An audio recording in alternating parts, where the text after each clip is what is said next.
CNN, el líder mundial en noticias. Hace algunos años el protagonista del programa de hoy escribía en una máquina Underwood antediluviana de principios de siglo y creía tener la vida por delante como nos pasa a todos cuando somos jóvenes. Es periodista de los de antes, de los que apenas ya quedan, de los que adoran el olor a tinta fresca con el mismo ímpetu que los sensores celebran otro olor, el de la tinta seca y muerta. Nació en Uruguay cuando todavía los periódicos marcaban cada jornada con la precisión del reloj y el café. Y durante 36 años se ha dedicado a contar la vida en la radio, en la televisión, la prensa digital y lo que queda de la escrita. Fundó sus propios periódicos y enseñó a los demás el oficio. Cree en el periodismo comunitario y en lo que puede hacer todavía hoy un semanario o un diario pequeño. Tipo raro. Raro porque combina el periodismo deportivo con la literatura. No sé cómo debe sentirse cuando sus colegas se precian en el colmo de la tontería de solo leer revistas deportivas y con mucha gráfica para no aburrirse. No sé cómo será eso. Ha publicado 3 libros de ficción y en 2012 ganó el premio Felipe Trigo de narración en España. Trabaja para ESPN, el CNN de la información deportiva, y lo que escribe y dice sobre boxeo es palabra de santo. Hoy en Camilo, Bernardo Pilati, porque hablando se entiende la gente.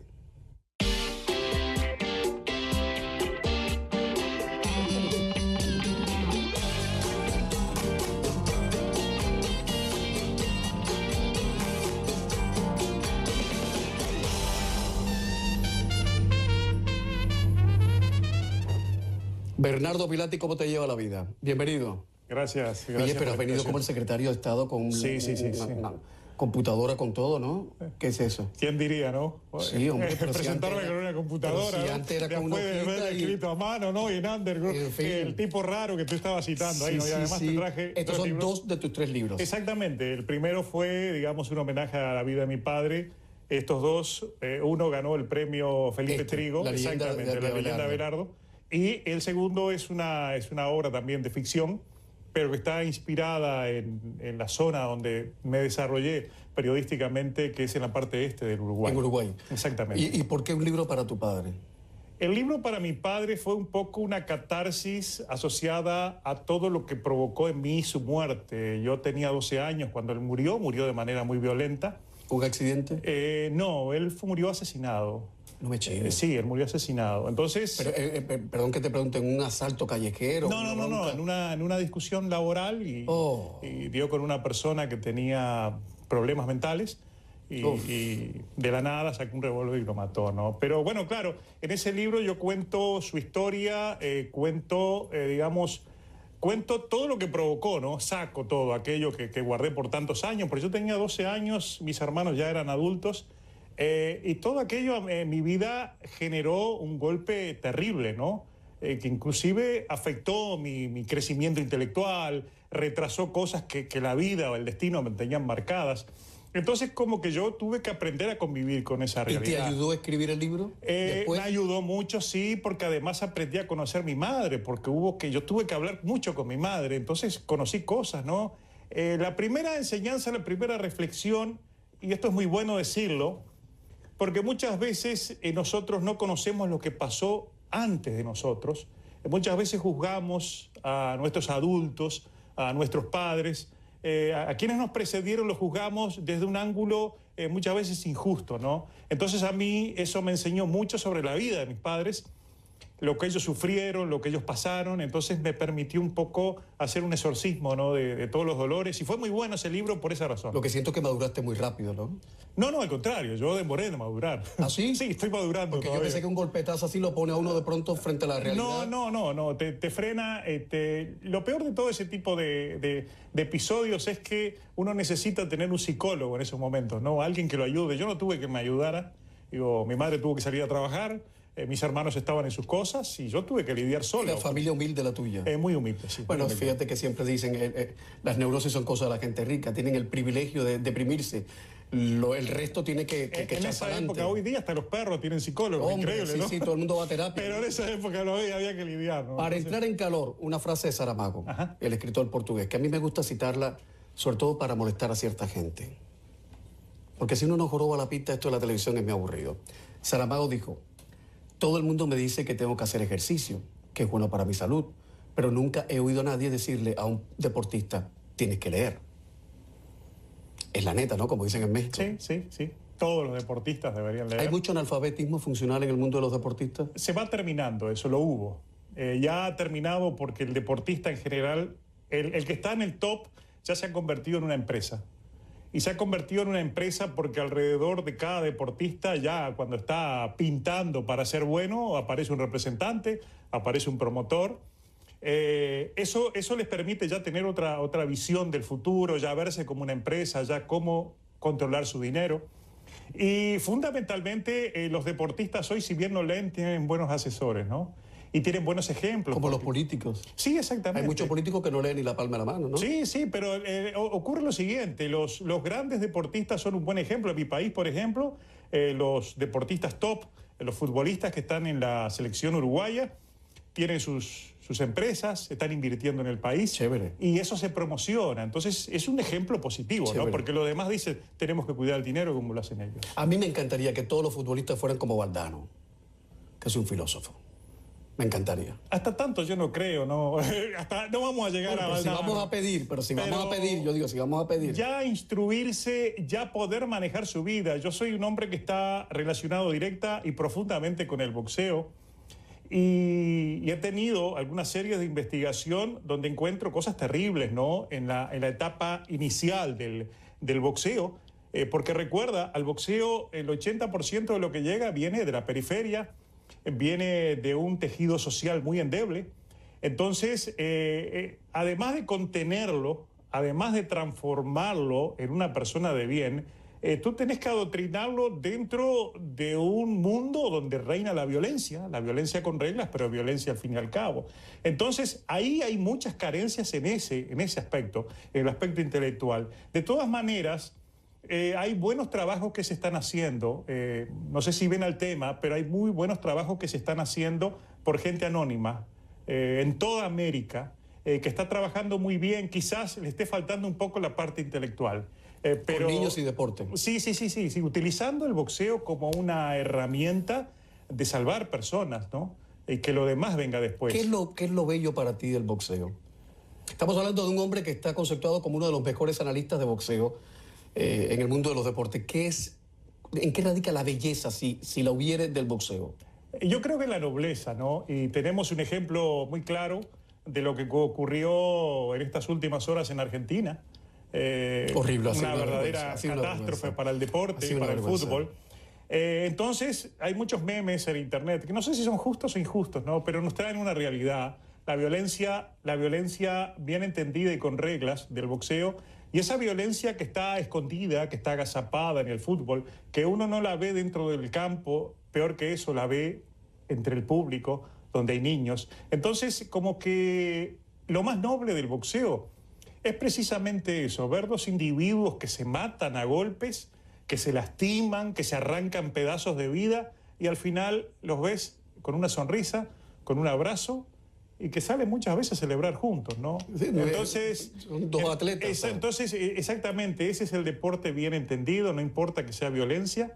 Hay una ambulancia en la esquina, hay un médico, hay un cutman que entiende de medicina, hay reglas. Entonces, es una violencia que no solo transpira nobleza, transpira caballerosidad, pero además es una nobleza que está haciendo obra pública en todo el mundo. O sea, yo me he asombrado con las cosas que he descubierto. Por ejemplo, en Santo Domingo hay una cárcel que tiene 8.000 reclusos, y ya sacaron de un proyecto que están haciendo allí, ya sacaron casi el ñame Medina. Ustedes recuérdenlo, va a ser campeón mundial algún día. Y ese ejemplo ha aprendido en los demás muchachos y están trabajando. Un método de reinserción social. La inserción social. Estuve esta semana en Puerto Rico, le hice una entrevista a Wilfredo Vázquez, el ex campeón mundial. Él me contaba que él en Puerto Rico, él iba a dar clases de boxeo a las cárceles. Hay un proyecto que tiene 15 años de inclusión a través del boxeo. ¿Y todavía hoy se hace? No, se está haciendo. En México, por ejemplo, en Aguascalientes, se desarrolló un programa para ayudar a niños con el para el bullying, para evitar el bullying en las escuelas. Y el mayor descubrimiento de ese proyecto fue que descubrieron que hubo niños que gracias a ese proyecto desistieron de suicidarse. O sea, es un tema muy, muy violento, Sí, ¿no? sí, te entiendo, hay lugares como en Medellín, por ejemplo, todos sabemos lo que es Medellín. Digo yo, Y lo que era, sobre todo. Y lo que era, porque sobre ha cambiado todo. muchísimo. Allí hay un proyecto que se llama Camino al Rin, que es impresionante. Yo estuve allá arriba en esa montaña que estaba de Oscar de la Hoya, estaba durante el Congreso, hace un año, durante el Congreso de la Asociación Mundial de Boxeo, y en el medio de la nada hay un ring y hay gente trabajando, y las entrevistas, recién ahí tenemos una foto en pantalla precisamente. ¿Eso es allí en Medellín? Sí, en Medellín, ahí están con el Camino al Ring. Los que están al frente son verdaderos filósofos, yo me quedé impresionado. Oye, ¿por dónde le entra el agua al coco? ¿Por qué esa tensión tuya con el boxeo? ¿A qué edad empieza ese interés tuyo por el boxeo? ¿Has practicado boxeo? Sí, cuando niño. ¿Llegaste a ser bueno? No es ser bueno. Yo practiqué boxeo para defenderme, ¿no? En los barrios donde uno se crió había que saber de boxeo. O correr. Y de arte marcial, tener buenas piernas, ¿verdad? No, el boxeo a mí siempre... yo tuve una tía, infelizmente ya fallecida, mi tía Coca, mi querida tía Coca, que éramos los compinches para ver las peleas, cuando yo era muy niño, las peleas de Muhammad Ali. Nos quedamos hasta la madrugada para ver en el televisor blanco y ella negro. las veía con ustedes. No, es que ella era el único televisor que había. Entonces, pero además mi tía lo comentaba conmigo, yo le heredé ese gusto de ella. Después yo me dediqué a otro tipo de periodismo, periodismo comunitario, periodismo social. Yo soy un amante de la investigación policial, fui cronista policial en varios diarios. Algunos, yo decía que vendía sangre en esa época. Y cuando llegué a Estados Unidos, me incorporé al boom de las .com, que fue a comienzos del 99. Lo recuerdo perfectamente, que todo se fue al diablo. Todo pero había mucho explotó. dinero. Mucha plata. Yo me bajé de un avión y no había pasado un mes y estaba al frente de un equipo de 250 periodistas, uno en Australia, otro en... Había mucha plata. Había mucho La gente dinero. dejaba la televisión para irse a los .com. Sí, Pero vamos por parte, porque no Ok, quiero llegar todavía. Perfecto. Hay una frase del historiador colombiano Miguel Ángel Bastenier, que preside tu página web, y dice: el periodista es la suma de todas las cosas que no es. Exactamente, eso es lo que somos. Y es verdad que lo es, Sí, ¿no? eso es lo que somos. ¿A qué edad supiste que ibas a ser periodista? A los 7 años. ¿Por qué? Por mi misma tía Coca. ¿De verdad? Es una anécdota muy bonita, inclusive, qué pena no tengo ese libro aquí conmigo, pero yo lo cuento en el libro como uno de los capítulos. En la época, yo vivía en un barrio de mucha violencia doméstica, y mi tía vivía al final de la calle donde no le llegaban las noticias domésticas. Entonces yo era su corresponsal. Yo escribía, digamos, cuando entre los 7 y 8 años, cuando aprendo mis primeras letras, yo escribía, mi tía me decía: tú eres mi periodista preferido. Y yo trataba de merecer ese apodo. Entonces, en una pequeña libreta que ella misma me compró, yo hacía el dibujo de cada episodio. Como si fuera la foto. Como si fuera la foto, y escribía al costado. Entonces yo era su corresponsal. Y la otra persona que tuvo una incidencia fundamental fue mi madre, porque mi madre fue una periodista frustrada. Mi madre siempre quiso hacerlo y no pudo. Y en casa no había televisión, era solo diarios. O sea, en casa todo el dinero se destinaba a diarios. Entonces, digamos, yo vivía rodeado. De hecho, en ese libro tengo una historia que se llama Universo de Papel, donde yo cuento para todo lo que nos servían los diarios, porque no solo los leíamos, después los diarios eran la cama del perro, el diario era lo que poníamos dentro de los calzados, porque había que caminar por el barro. Entonces eso absorbía la humedad. Uruguay, tú lo conoces, es Y un además país muy dicen que húmedo. también protege mucho del frío. Totalmente, Yo ¿no? en África lo usé me ponía papel periódico. Sí, totalmente. Y me ayudaba mucho del frío. Sí, mi padre lo hacía también porque él trabajaba en la construcción. Y además Uruguay es un país de mucha humedad. Entonces el diario servía siempre como aislante, ¿verdad? Entonces yo me crié leyendo diarios, yo me crié al lado de una periodista frustrada y la mayor chusma del barrio, que era divina, que era mi tía. Entonces esos fueron los factores que provocaron lo que soy hoy. Voy a para la primera pausa de publicidad, pero qué bonito que uno tenga claro desde una edad tempranita qué quiere ser en la vida. Que a veces ahora los chicos llegan con 20 y tantos años a la universidad y no saben todavía qué hacer. Es muy bonito tener esa cosa vocacional y sobre todo qué bonito que haya gente que piense en el periodismo. Yo sigo creyendo al pie de la letra en la importancia de los periodistas, al margen de lo que digan los demás. 3 minutos de publicidad y estamos de vuelta con uno de los mejores cronistas deportivos de los Estados Unidos y de Hispanoamérica.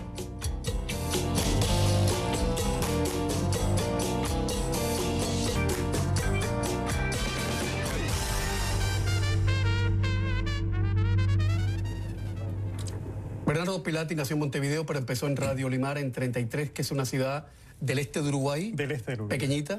No, es grande, es grande. ¿Es grande? Es grande para lo que es una ciudad grande en Uruguay. Más o menos entre 40 y 50.000 habitantes. Aquí es pequeñita. Bueno, pero claro, pero es que Uruguay... Uruguay es una ciudad grande. 4 gatos. Exactamente, somos 3 millones y poco. ¿Por qué fuiste a parar ahí? Fue todo a contramano, ¿no? ¿A qué edad, sobre todo?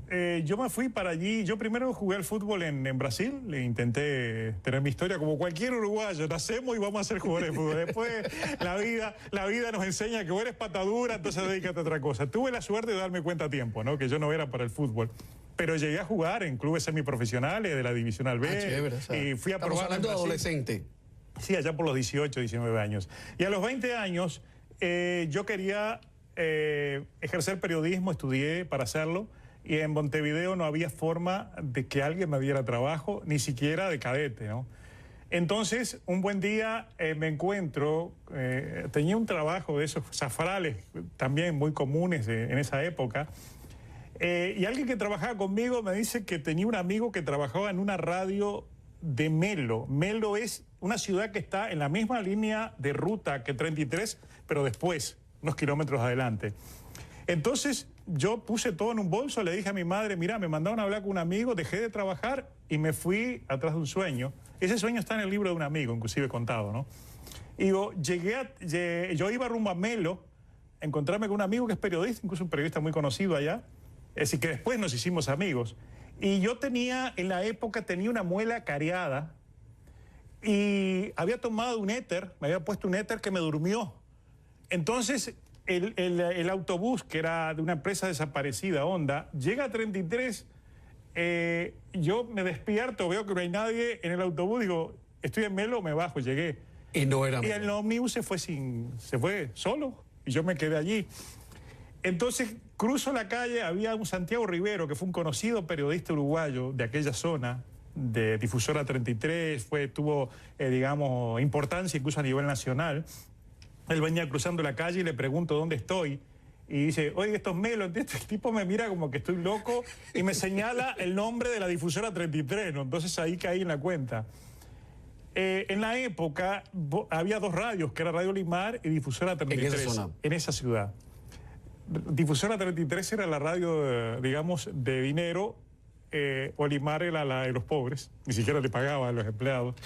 Entonces ese día que yo llego, tenía una fiesta de noche, todos los empleados, y yo llegué y me encuentro con un gran amigo, Juan Ángel Fernández, que después fue de Radio Carve, trabajó a nivel, fue secretario del Pepe Mujica, que en la época trabajaba allí, era otro muchacho como yo.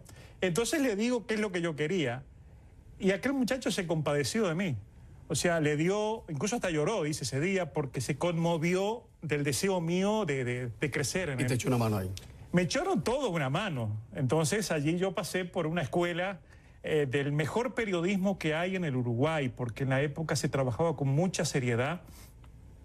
Era un periodismo serio, era un periodismo de escribir las noticias. Y además en una radio pequeña hay que hacerlo todo. Sí, pero pasé 4 meses para salir al aire. O sea, no fue llegar y tocar. Yo tuve que pasar hasta que por una profesora de canto para aprender a modular.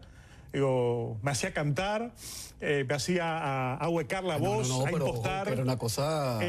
Y era una radio que tenía muy poco dinero, ¿no? Entonces fue una experiencia muy bonita, de esas experiencias que te marcan y que te hacen querer a esta profesión, porque en definitiva esta profesión es fascinante por donde uno la mire, ¿no? Es verdad. Y empezar de esa manera para mí fue muy bonito. Hay que ser muy periodista para fundar uno de sus propios periódicos y para ayudar a los demás y enseñarles cómo se hace, cómo es el oficio. Y es una de las cosas que hay que agradecerle a Pilati. Que es de la gente que cree en la prensa comunitaria, en la prensa pequeñita que hace sus pequeñas revoluciones en ciudades pequeñas, en pueblos pequeños o grandes, pero en sectores muy, muy precisos. Que, por cierto, hay que decirlo, que cuando la crisis del 2008 tocó en su peor momento, cuando todos pensábamos que todo se iba al diablo, los medios que lograron respirar con cierto alivio y que sobrevivieron de alguna manera fueron los más pequeñitos, porque eran los premios ultralocales, Sí. los medios que le interesaba a la gente. Porque el New York Times está muy bien, pero el que vive en un pueblito de Dakota del Norte quiere su noticia. Y hoy están viviendo su nueva primavera aquí en Estados Unidos. Afortunadamente. Es increíblemente cómo se están reciclando y son los que están llevando nuevamente la prensa pequeña, la prensa comunitaria, es la que está elevando la bandera sobre crear ese periodismo híbrido tan necesario. Más que conecta a la gente, hace comunidad. Totalmente. ¿Zona Norte fue tu primer empeño? No, Zona Norte fue aquí en Estados Unidos. Ya eso fue aquí. Sí, yo en Uruguay, yo hice muchas locuras, ¿no? O sea, era periodismo a lo bestia, así lo llamo yo. ¿Cómo conseguías la plata para sacarlo? Bueno, ahí está el diarios, tema, era sin dinero, ¿no? El primer diario que saqué fue El Fanal en Río Branco, que es una ciudad que está en la frontera con Brasil, en la frontera con Yaguarón. Fue un diario había un diario que competía conmigo, entonces yo lo voy a vencer, era un semanario, yo tengo que hacer un diario. Imagínate, en una ciudad de 15.000 habitantes, sacar un diario y además tuve que traer de Montevideo unas máquinas, una linotipo enorme que era de principio de siglo.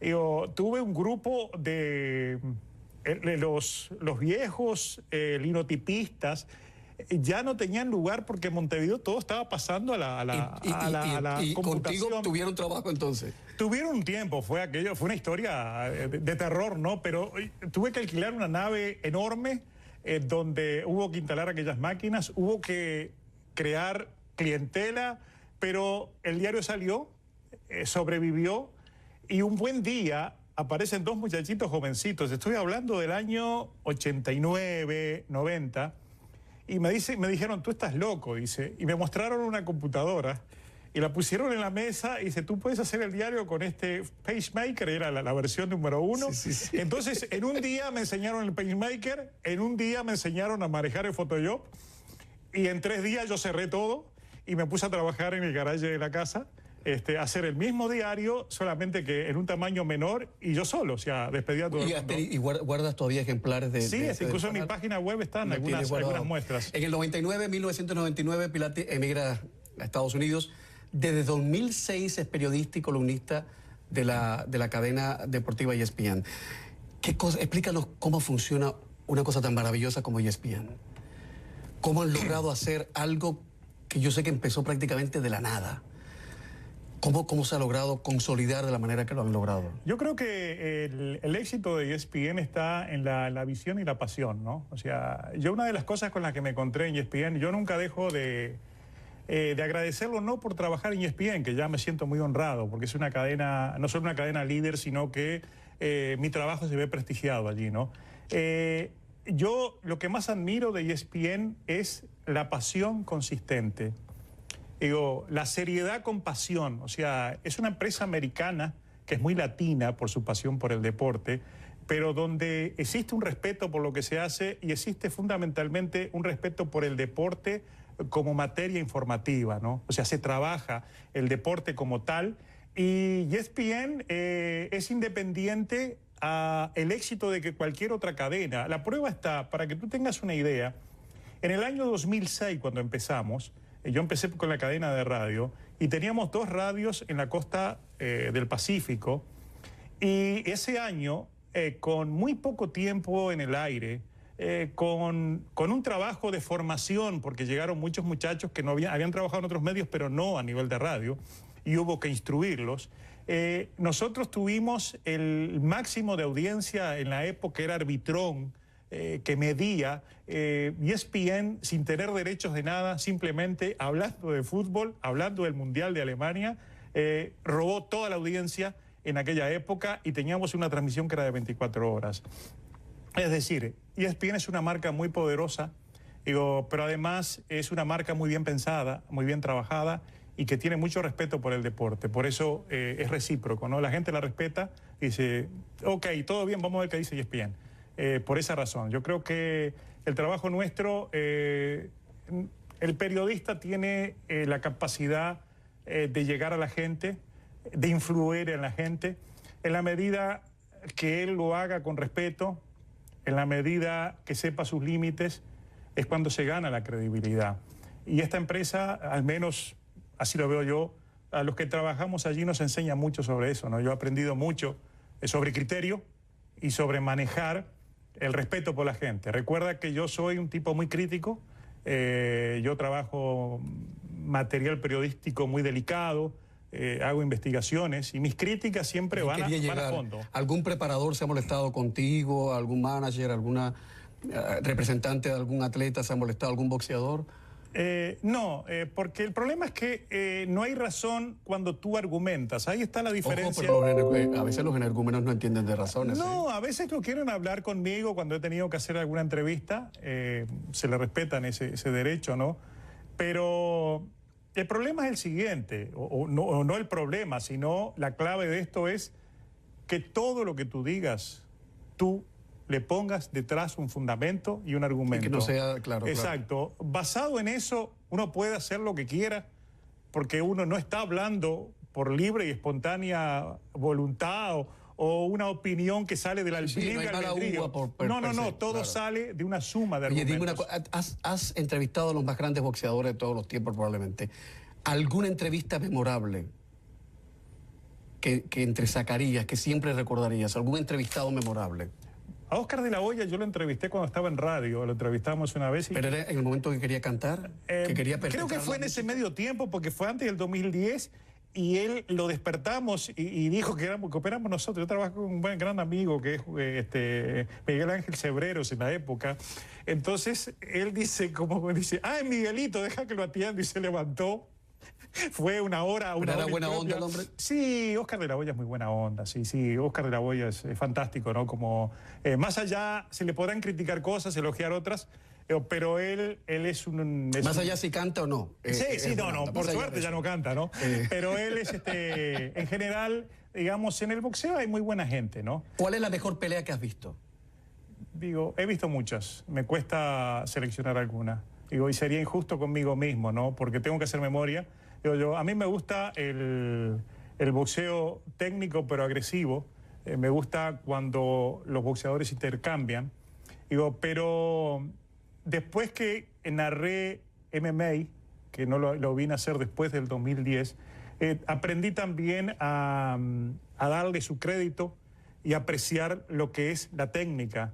Porque las artes marciales mixtas, son un elogio a la técnica. Son hombres que tienen que saber llave contra llave, estrategias, o sea, agilidad mental, adivinar como en el ajedrez, ¿verdad? Los movimientos del rival. El espacio. Exacto. Es un ballet. Es un ballet, porque además tú, a medida que va avanzando la batalla sobre la lona, tú vas ganando puntos y tienes que ser consciente de cómo el control de la lona, el control de la pelea, el trabajo sobre piernas, los golpes que mandás. O sea, hay muchos elementos que te hacen necesario estudiarlo, aprenderlo y quererlo, ¿no? Entonces, como que el boxeo técnico yo aprendí a quererlo después que no lo quería. Voy a hacer una pausa y a la vuelta. Pilate es el responsable de la cara oculta del boxeo, una de las investigaciones más concienzudas sobre el dopaje en el boxeo. ¿Hablamos de eso después de la pausa? Por supuesto. ¿Qué detectaste? Sí. Suelta un poquito de prenda. Si cosas de las que hablaste en ese momento ya están totalmente superadas o se siguen perpetrando una y otra vez. ¿Vale? Sí, vale. Publicidad y ya volvemos. Sigue Camilo por Facebook y también en Twitter. La letra pequeña de Bernardo Pilati. En el año 2010 publica su primera novela, Al final del laberinto. En 2011, otra novela, La leyenda de Abelardo. Aquí está, que ganó la... Este 7 días en el pueblo sin nombre. Es la última. La leyenda de Abelardo ganó la edición número 31 del premio Felipe Trigo de narración corta. La tercera novela, 7 días en el pueblo sin nombre. Y ahora sí quiero hablar, después de la pausa, de la cara oculta del boxeo. En un minuto estamos de vuelta.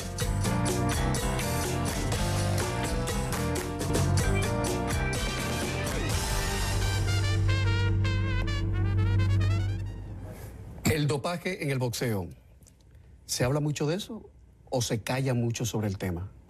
Ni se calla ni es que no se hable. El dopaje tiene un control muy estricto en el boxeo porque los organismos han hecho un buen trabajo de desde que apareció la WADA como organismo rector en esa área, que están utilizando los organismos, se ha logrado muchos avances en el, yo le diría, el dopaje convencional, ¿verdad?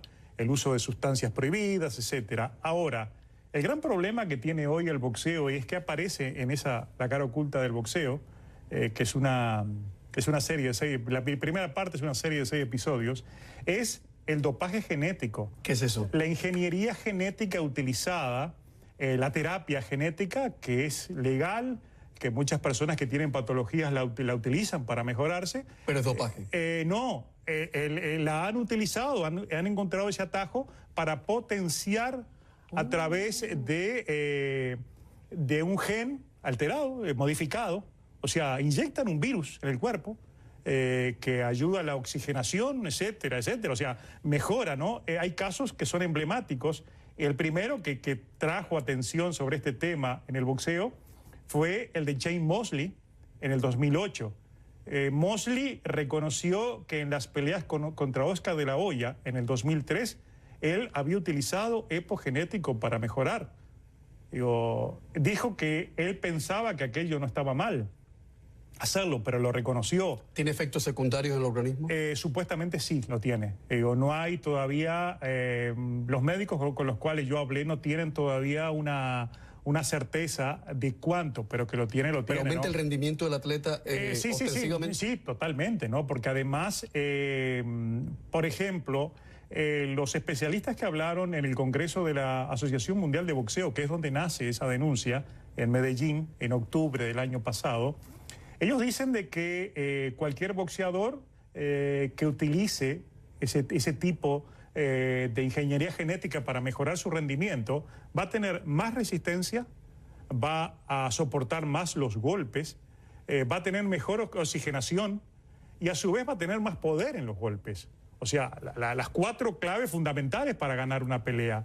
El punto es, yo después que preparo el primer episodio, que es basado en las denuncias de esos médicos, paso al segundo episodio a buscar las consecuencias, digamos, en la segunda parte de esa investigación trato de descubrir cómo lo van a descubrir, valga la redundancia. Y entrevisté al catedrático Berral de la Rosa, que es catedrático de la Universidad de Sevilla, es un experto en medicina deportiva que inclusive ha estado en México dando conferencias. Y él me decía que el gran problema que existe hoy es que los científicos no se ponen de acuerdo sobre catalogar esto como ilegal o legal. Y ahí es donde él me explica, hay personas que tienen patologías que se ven obligadas a utilizar ingeniería genética para mejorarse. Los deportistas se lesionan, los deportistas sufren por el esfuerzo que hacen.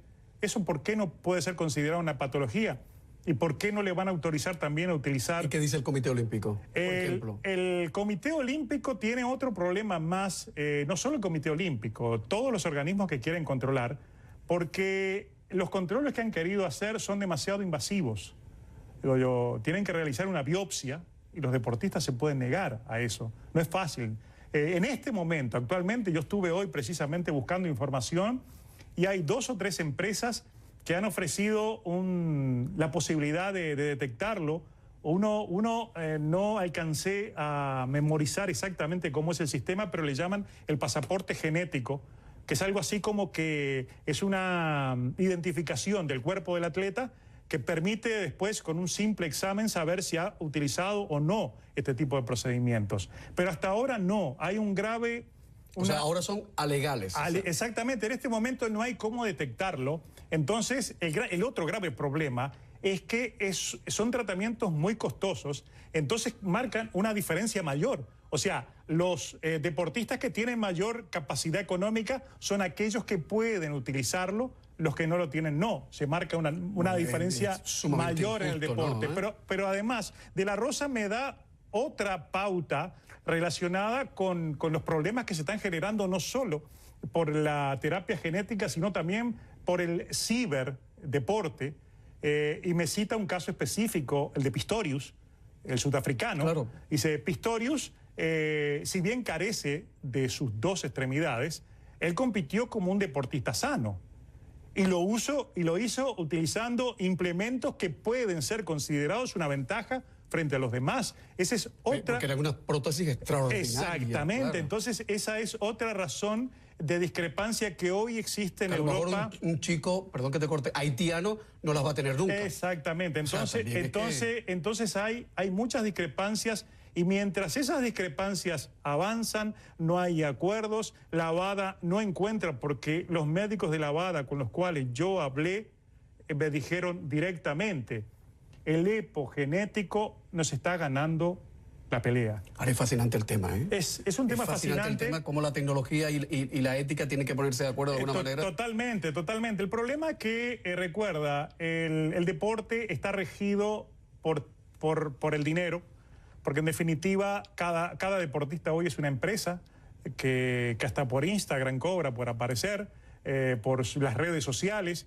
Son empresas de mucho poder. Entonces, como que es muy difícil tocar esa área de una manera tan abierta, ¿no? Siempre van a haber trabas de todo tipo. Entonces, el tema ético va encontrando un laberinto por el cual le cuesta avanzar.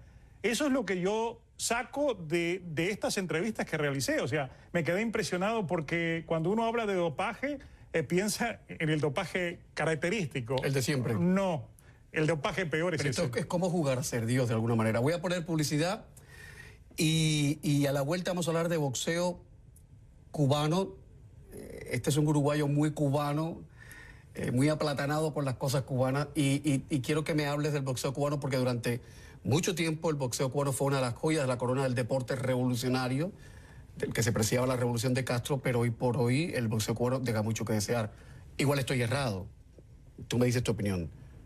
Sí. Publicidad y ya estamos de vuelta.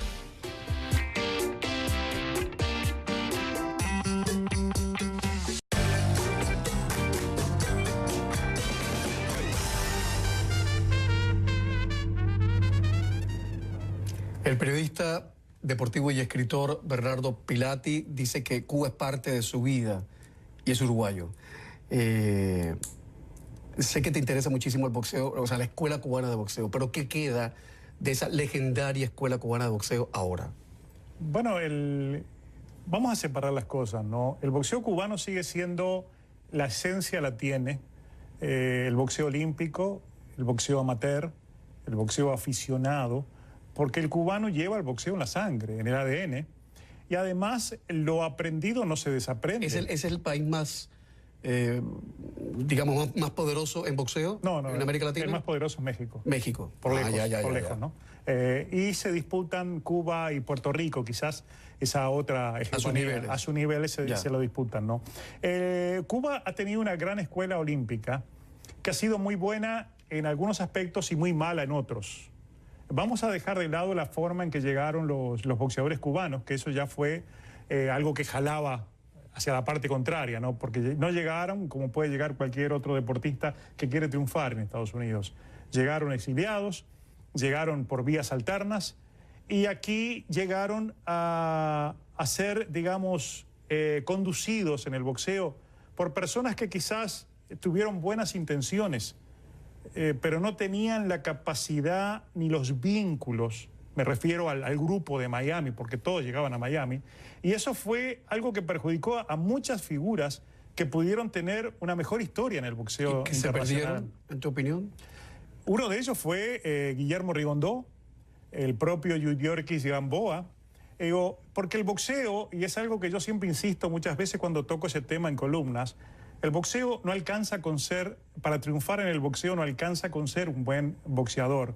Para ser campeón, tú tienes que tener otro campeón detrás del escritorio que maneja tu carrera, que sabe hacia dónde te conduce, que sabe qué tipo de asistencia deportiva, técnica y física tú vas a tener, que te rodea y te protege.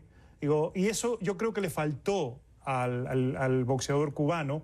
Digamos, me refiero al cubano que pasó al profesionalismo, y no es porque faltaran buenas personas tratando de hacer buenas cosas con ellos, yo quiero dejar eso en claro, pero en Estados Unidos hay los empresarios de boxeo, tienen sus categorías como en el boxeo, están los top, los de la línea media, los de una línea intermedia, y por allá abajo andan aquellos que tratan de abrir ese camino.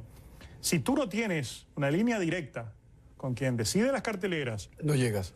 Con quien negocia con los organismos, con quien sabe llevarte por un camino en el cual no te pongan ya en tu primera pelea contra alguien que te va a ganar, te va a derrotar, porque hay nervios, porque hay un montón de presiones, digo yo, lo llevan al fracaso.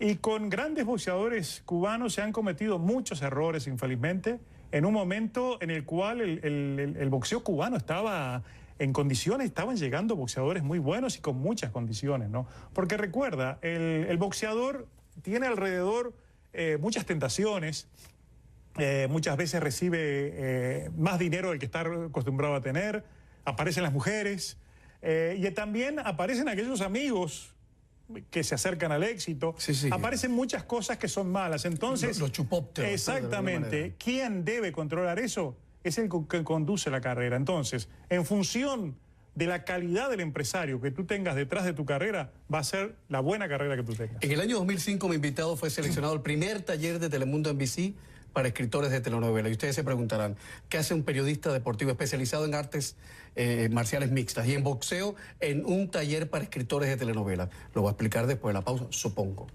Ya volvemos.